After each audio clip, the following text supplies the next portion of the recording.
alam nyo, hindi naman talaga masama yung mangutang.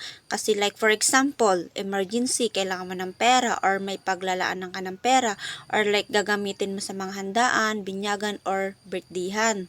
Kaya hindi masama yung may utang or mangutang.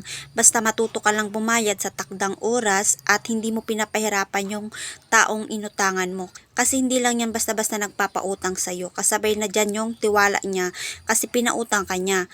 Kapag yan sinira mong kanyang tiwala, o, di ba sinira mo na, hindi ka na makakaulit pa. Kaya next time, kahit may emergency, kahit anong drama mo, parang hirap na yan magtiwala sa'yo kasi hindi ka marunong bumayad sa tamang oras. Iba kasi pag nasira yung tiwala, parang hirap mo na siyang ibalik. Kaya kung ayaw mo masira yung tiwala sa iyo ng isang tao na pinagkakatiwala niya sa iyo, bumayad ka sa tamang oras.